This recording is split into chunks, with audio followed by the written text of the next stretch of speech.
చాలామంది వచ్చి అడుగుతుంటారు, గురువుగారండి వచ్చే జన్మ ఏమై ఉంటుందో ఏమైనా చెప్పగలరా అండి అంటారు. నేను చెప్పేది ఏముందండి, భగవద్గీతలో భగవంతుడు చెప్పాడండి. ఏం చెప్పాడో తెలుసా అండి? యం యం వాపి స్మరన్ భావం త్యజంతంతే కలేవరం త్వం తం ఏవతి కౌంతేయ సదా తద్భావ భావితః. జీవితం అంతా ఏం పనులు చేస్తావో దాన్ని బట్టి మృత్యువు సమయంలో నీ చైతన్యం స్థిరమై ఉంటుంది. మృత్యువు సమయంలో నీ చైతన్యం దేని మీద ఉంటుందో దాన్ని బట్టి నీ తరువాతి జన్మ అనేది ఉంటుంది. నువ్వు కృష్ణుని పాదార విందముల మీద స్మరణ పెట్టుకుని ఉన్నావు అనుకోండి, తరువాతి జన్మ ఆ కృష్ణుని చేరుకుంటావు. లేదు తిండి మీద ధ్యానం పెట్టుకొని ఉన్నావు, మరు జన్మలో 24 hours తినగల జంతువు పంది, హ్యాపీగా తింటూ ఉండిపోవచ్చు. దానికి చూడండి, ఎప్పుడైనా పెడతా ఉండి, ఎప్పుడైనా ఖాళీగా కూర్చొని చూసారు, ఎప్పుడో నిద్రపోయేటప్పుడు అంతే, లేకపోతే ఏదో ఒకటి తింటా ఉంటుంది. సో దాని మీద తిండి మీద చైతన్యం ఉంటే తర్వాత జన్మది. సో అందుకని ఈ విలువైనటువంటి మనుష్య జీవితంలో భగవత్ తత్వాన్ని పోస్ట్ పోన్మెంట్ చేసుకోకూడదు. రేపుకు రూపు లేదు, ఈ రోజే నీతో ఉండేది, ఈ క్షణమే, ఆ క్షణం ఆయన స్మరణలో గడపడానికి ప్రయత్నించు. ఎప్పుడు మృత్యు వచ్చినా కానీ ఆయన స్మరణలో నువ్వు ఉన్నావు కాబట్టి ఆయన్ని చేరుకోవచ్చు. మళ్ళా ఈ కుళ్ళు ప్రపంచానికి రాకుండా ఫుల్ స్టాప్ పెట్టచ్చు. ఈ సత్యాన్ని మనం అర్థం చేసుకోవాలి. ఆధ్యాత్మిక చింతన యొక్క పరమ గమ్యం అది.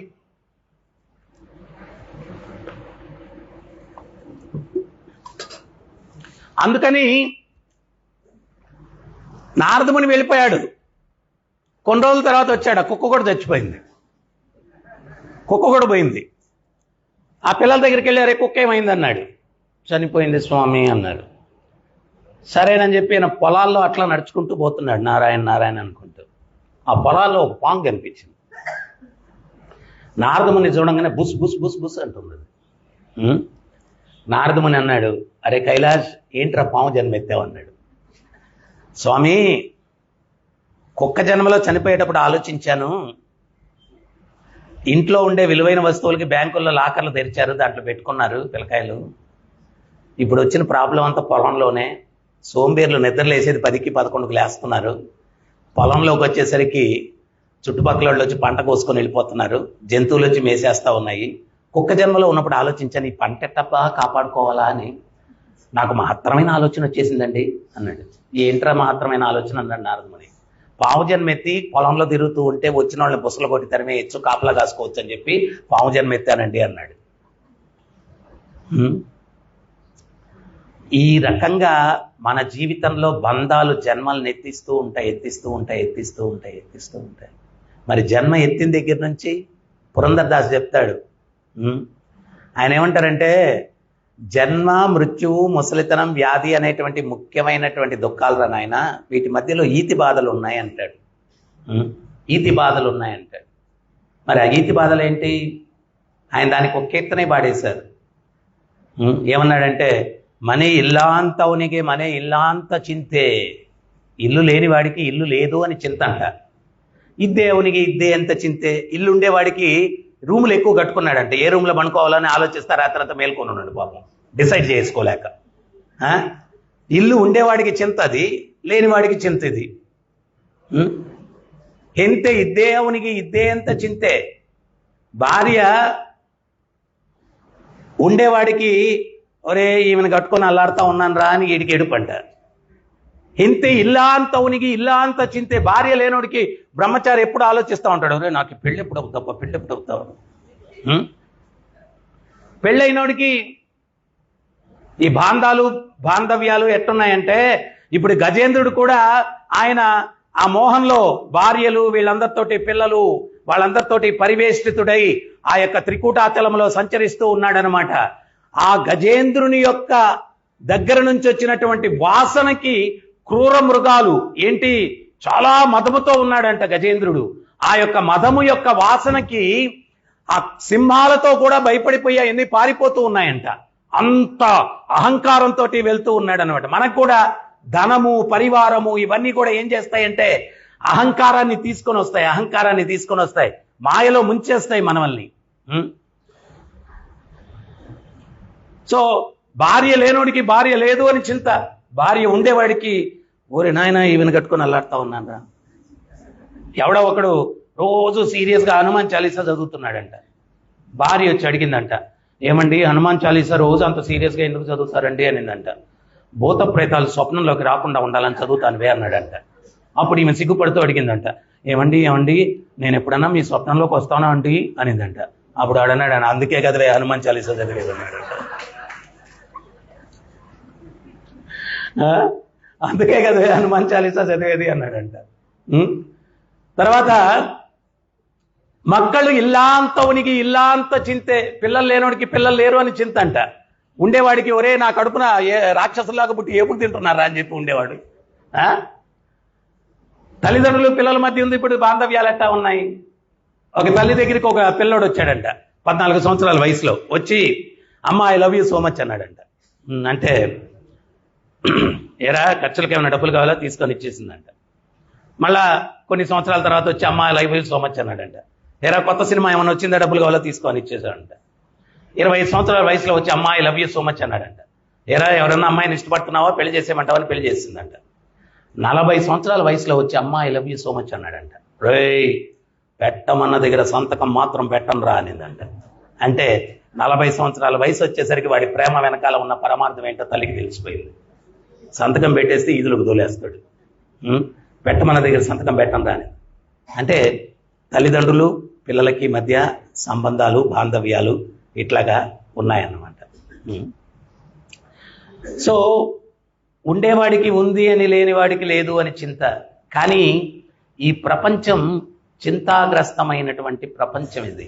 ఎందువల్ల అంటే దుఃఖాలయం. మనం పనిష్మెంట్కి వచ్చాము ఇక్కడికి, అది అర్థం చేసుకోవాలి.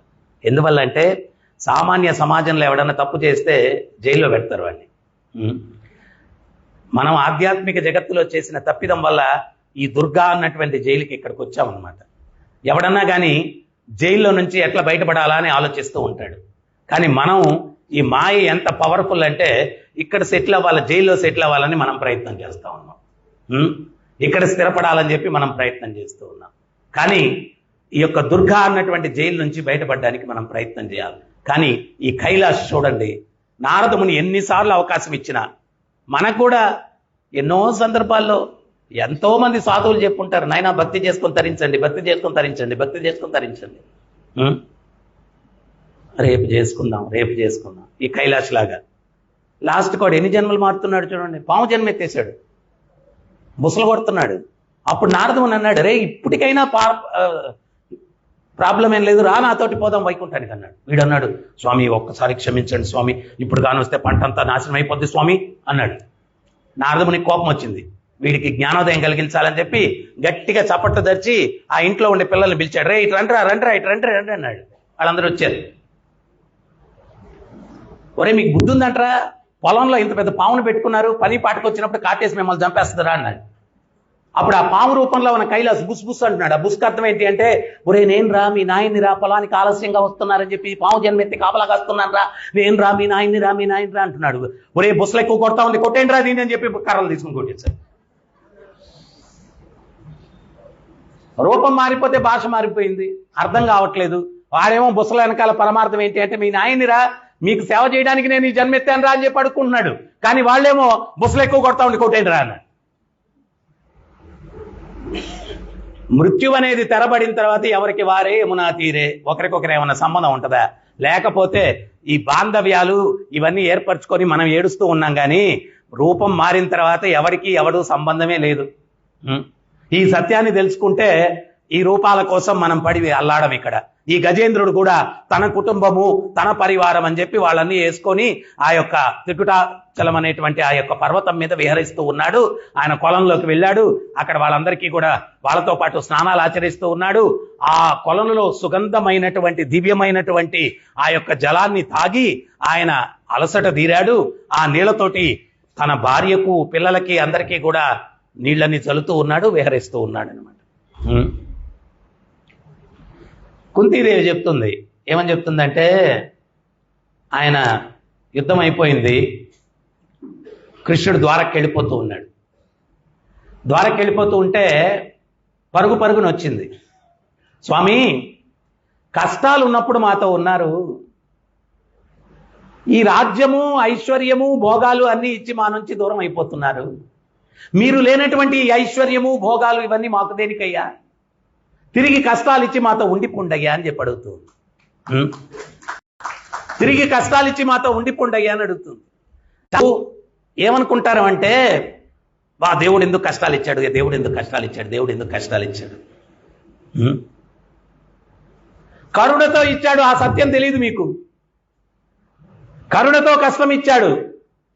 చిన్నపిల్లడు ఉంటాడు, వాడు తల్లిదండ్రులతో షికారుకి వెళ్తాడు. రోడ్డు మీద తండ్రి చేయి పట్టుకొని నడవరా అంటాడు, వాడు చెయ్యి తెలుసుకొని పరిగిస్తాడు, అటు ఇటు పరిగిస్తాడు. వాహనాలు వస్తున్నాయి, యాక్సిడెంట్ అయిపోవచ్చు. ఎన్నిసార్లు వాడు వెనకాల పరిగెత్తుకొని వెళ్ళి పట్టుకొని దగ్గరికి లాక్కున్నా మళ్ళీ చేయి తెలుసుకొని పరిగిస్తాడు. అప్పుడు ఒక కుక్క వాడు వెనకాల పడుతుంది, బో బో బో. ఎప్పుడైతే ఆ కుక్క వాడు వెనకాల పడుతుందో ఏం చేస్తాడు? పరిగెట్టుకుంటూ వచ్చి తండ్రిని గట్టిగా పట్టుకుంటాడు. కుక్క అనే కష్టం మన వెనకాల పడినప్పుడే ఆ తండ్రి అయినటువంటి భగవంతుని పాదాలు పట్టుకుంటాం. ఈ సత్యాన్ని మనం అర్థం చేసుకోవాలి. ఈ కష్టాలు ఇక్కడ పడి అల్లాడుతూ ఉన్నాము. అది తట్టుకోలేక భగవంతుడు ఆ కష్టం కొంచెం పెంచి, ఒరే నా వంక చూడరా బాబు, నా వంక చూస్తే నీకు శాశ్వతమైన పరిష్కారం అన్ని కష్టాలకు లభిస్తుందని కష్టాలు ఇస్తూ ఉంటే, మనమేమో పట్టు వదలని విక్రమార్కుల్లాగా జై బేతాళ్ నేను వదలను, ఇంకా కష్టాలు అనుభవిస్తా, ఇక్కడే ఉంటా కష్టాలు అనుభవిస్తా అని చెప్పి మనమేమో ఇక్కడ అల్లాడుతా ఉన్నాం. విక్రమాదిత్యుడు బేతాళుడు కథ విన్నారు కదా, ఆయన బేతాళుడిని వదలట్లా. మనం కూడా కష్టాలు వదలడం ఇష్టం లేదు మనకు. భక్తిలోకి వస్తే ఏదో పోతుందని చెప్పి అందరూ భయపడతారు. ఏం పోతాయా? భక్తిలోకి వస్తే ఏం పోద్ది? కష్టం దూరం అయిపోద్ది, అంతకు మించి ఇంకేం లేదు. కానీ మనకు అది ఇష్టం లేదు. జీవితం అంతా గురువు గారు ఏడ్చి ఉన్నట్టుండి నవ్వాలంటే కష్టంగా ఉందండి. జీవితం అంతా ఏడ్చి సో నారదముని పిల్లల్ని పిలిచాడు, వాడు కొడితే వాడు ప్రాణం వదులుతూ నారదముని చూసి, ఆ మహాత్ముని చూసి ప్రాణం వదిలాడు. తర్వాత జన్మలో భక్తుడిగా పుట్టి భగవంతుని సేవించి తరించాడంట.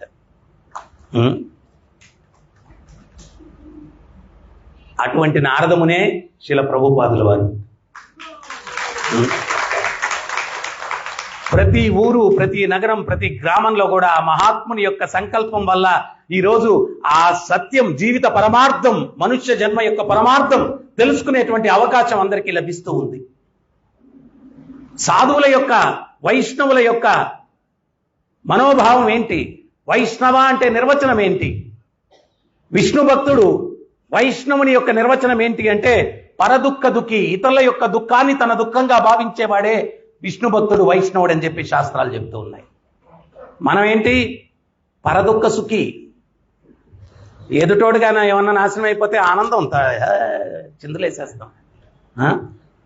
మనం పరదుఃఖ సుఖి, ఇతరుల యొక్క దుఃఖాన్ని ఆనందంగా భావిస్తాం. కానీ నిజమైన భక్తుడు పరదుఃఖ దుఃఖి, ఇతరుల యొక్క దుఃఖాన్ని తన దుఃఖంగా భావించి వాళ్ళని ఆ దుఃఖం నుంచి ఎట్లా విముక్తి కల్పించాలా అని చెప్పి తపిస్తాడు.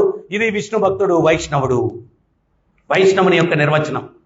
ఈ మహాత్ముడు కేవలం భరత భూమిలో ఉన్నటువంటి మానవులు కాదు, ప్రపంచంలో ఉన్నటువంటి మానవులందరికీ కూడా ఆనందాన్ని ఇవ్వాలా అన్నటువంటి ఉద్దేశంతో 70 సంవత్సరాల వయసులో ప్రపంచమంతా పర్యటించి ఈ సనాతన ధర్మాన్ని ప్రచారం చేశాడు.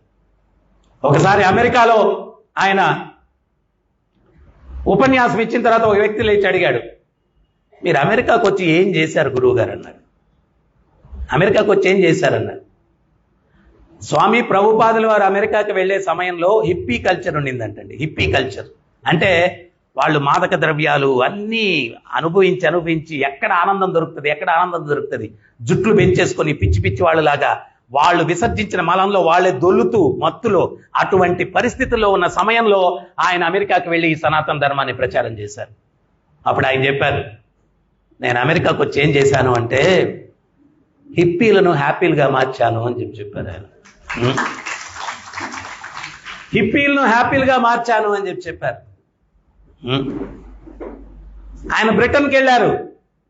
అక్కడ ప్రచారం చేస్తూ ఉంటే విలేకరులు వచ్చి అన్నారు, ఏమండి మత మార్పిడికి వచ్చారా, ఎందుకు వచ్చారు మీరు ఇక్కడికి అన్నారు. అప్పుడు ప్రభుపాదులు వారు చెప్పారు, ఏమయ్యా 200 సంవత్సరాలు మీరు మమ్మల్ని పరిపాలించి విలువైనవన్నీ తీసుకెళ్లారు, అసలైన విలువైంది మర్చిపోయి వచ్చారు, అది ఇవ్వడానికి వచ్చాను నేను అన్నాడు. వాళ్ళు పిచ్చోళ్ళు విలేకరులు ఏమనుకున్నారంటే అసలైన విలువైందంటే కోహినూరు వజ్రం కన్నా ఇంకా విలువైంది ఏమన్నా మనం అక్కడ వదిలేసి వచ్చామో ఏంటో అన్నారు. అప్పుడు ప్రభుపాదులు వారు చెప్పారు, అన్నిటికన్నా విలువైంది సనాతన ధర్మం, కృష్ణతత్వం, అది ఇవ్వడానికి వచ్చాను నేను అన్నాడు. అది ఇవ్వడానికి వచ్చాను అన్నాడు.